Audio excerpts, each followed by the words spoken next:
नमस्कार, मी रोहिणी. आज आपण मस्त चटपटीत आणि कमी वेळात तयार होणारं हिरव्या मिरचीचं लोणचं तयार करणार आहोत. तर हे लोणचं तयार करण्यासाठी इथे मी अर्धा किलो हिरव्या मिरच्या स्वच्छ धुवून नंतर सुकून त्याची देठं काढून घेतलेली आहेत. मिरच्या धुवायच्या अगोदर त्याची देठं काढायची नाहीत. धुवून सुकून घेतल्यावर त्याची देठं काढायची आहेत आणि या मिरच्यामध्ये म्हणजे संपूर्ण कोरड्या करून घ्यायच्या आहेत. याच्यामध्ये अजिबात पाण्याचा अंश राहिला नाही पाहिजे. तर या सर्व मिरच्या मी त्याची देठं काढून घेतलेली आहेत आणि यामध्ये अजिबात कुठल्याही लाल झालेल्या मिरच्या किंवा खराब झालेल्या मिरच्या घ्यायच्या नाहीत, नाहीतर मग लोणचं लवकर खराब होतं. तरी आता आपण मिरच्या कट करून घेणार आहोत. याला उभ्या दोन असे कट करून घेणार आहे, म्हणजे दोन भाग करून घेणार आहे. तुम्ही याला दोन मधोमध कट करून घेऊ शकता किंवा त्याचे बारीक तुकडे देखील करून घेऊ शकता. आता मी ते सर्व मिरच्या अशा प्रकारे कट करून घेतलेल्या आहेत. आता आपण याचा मसाला तयार करून घेऊया. आता लोणच्याचा मसाला तयार करण्यासाठी ते गॅसवरती कढई ठेवून त्यामध्ये मी टाकलेले आहे 4 चमचे बडीशेप, 2 मोठे चमचे जिरं, 2 मोठे चमचे धने, त्याचसोबत 1 चमच्याला थोडंसं कमी असे मेथी दाणे आणि 2 मोठे चमचे मोहरी. मेथी दाणे खूप जास्त टाकायचे नाहीत, नाहीतर मग लोणच्याला कडवटपणा येतो. तर हे आपल्याला थोडंसं असं भाजून घ्यायचं आहे, खूप जास्त भाजायची गरज नाही. फक्त यातला जो काही ओलावा असतो तो निघून जाण्यासाठी आपण हे भाजून घेणार आहोत. तर इथे थोडंसं हे भाजून झालेलं आहे. आता आपण हे काढून घेऊया आणि थोडंसं थंड झालं की मिक्सरच्या भांड्यामध्ये आपण काढून घेणार आहोत आणि नंतर याची जाडसर अशी पावडर तयार करून घेणार आहोत. खूप जास्त बारीक पावडर करायची नाही, थोडंसं याला जाडसर ठेवायचं आहे. आता त्याच कढईमध्ये आपण 4 चमचे मोहरीची डाळ पण टाकून घेतलेली आहे. मोहरीची डाळ पण टाकत असताना थोडीशी त्याला गरम करूनच टाकायची, कारण का कधी कधी आपण दुकानातून आणल्यानंतर त्याला थोडासा ओलसरपणा असतो किंवा ओलावा असतो. त्यामुळे आपण असंच टाकलं लोणच्यामध्ये तर लोणचं लवकर खराब होतं. त्यामुळे त्याला पण असं थोडंसं गरम करून घ्यायचं. आता मोहरीची डाळ पण आपण एका भांड्यामध्ये काढून घेतलेली आहे आणि आता आपल्याला तेल गरम करण्यासाठी ठेवायचं आहे. तर इथे मी एका छोट्या कढईमध्ये 250 ml तेल टाकून घेते आणि हे आपल्याला चांगलं कडकडीत गरम करून नंतर थंड करून घ्यायचं आहे. तर तेल चांगलं कडकडीत गरम झालेलं आहे. आता आपण गॅस बंद करूया आणि हे थंड होऊन देऊ. आता या मिरच्यांमध्ये आपण मसाले मिक्स करून घेऊया. तर इथे जो आपण मसाला तयार करून घेतला होता तो संपूर्णपणे यामध्ये टाकून घ्यायचा आहे आणि इथे बघा हे जाडसरच वाटलेलं आहे, खूप जास्त बारीक पावडर केलेली नाही.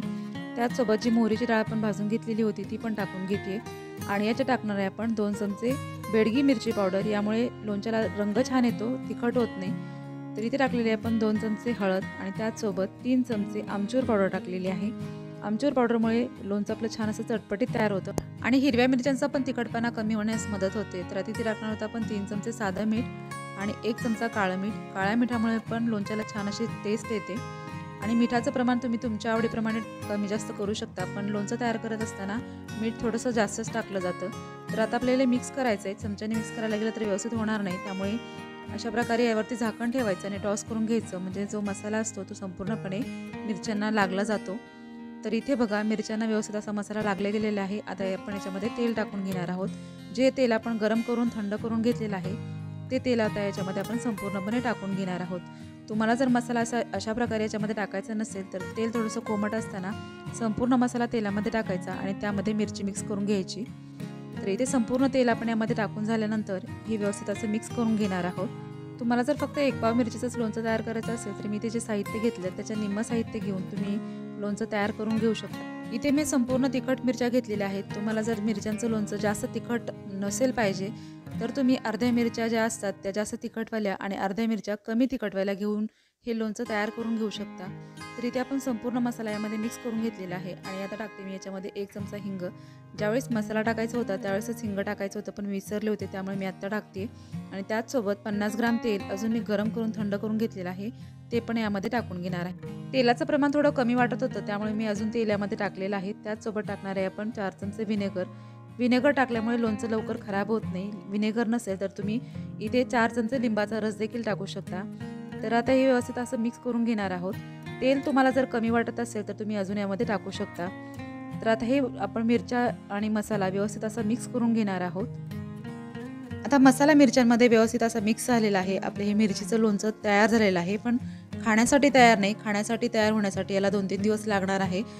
आता हे लोणचं आपण भरणीमध्ये भरून ठेवूया. मी अशा प्रकारची एक भरणी घेतलेली आहे आणि यामध्ये आपण लोणचं भरून ठेवण्याच्या अगोदर याला आपण हिंगाचा धूर देऊन घेणार आहोत. मी हे स्वच्छ धुवून 2 दिवस उन्हामध्ये ठेवली होती. तर भरणीला हिंगाचा धूर द्यायचा आहे. त्यासाठी गॅसवरती तवा ठेवून तवा गरम झाला की त्यावरती थोडंसं हिंग टाकलेलं आहे आणि हिंगाचा धूर व्यवस्थित असा भरणीला लागेल अशा प्रकारे भरणी उलटी पकडायची आणि हिंगाचा धूर द्यायचा आहे. असं केल्यामुळे भरणीमध्ये जो ओलावा असतो तो पण निघून जातो आणि लोणचं जास्त दिवस टिकण्यास मदत होते. आता हे लोणचं आपण बरणीमध्ये भरून घेऊया। मिरचीचं लोणचं भरत असताना अशा प्रकारची बरणी किंवा काचेची बरणी घ्यायची।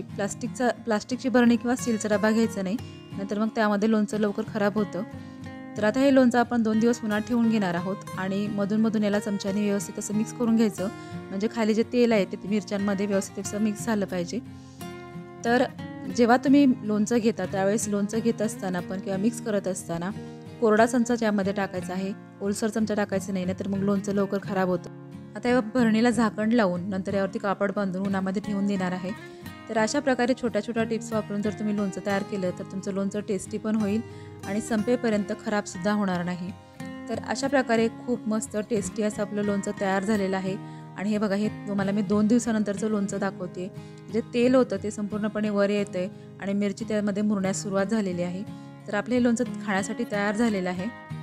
तर आजची रेसिपी तुम्हाला कशी वाटली ती नक्की कमेंट करून सांगा। आवडली असेल तर लाईक करा, शेअर करा आणि चॅनलला सबस्क्राईब करून पुढे असलेलं बेल आयकॉन क्लिक करा, जेणेकरून मी जे रेसिपीज अपलोड करते त्याचे नोटिफिकेशन तुम्हाला येतील।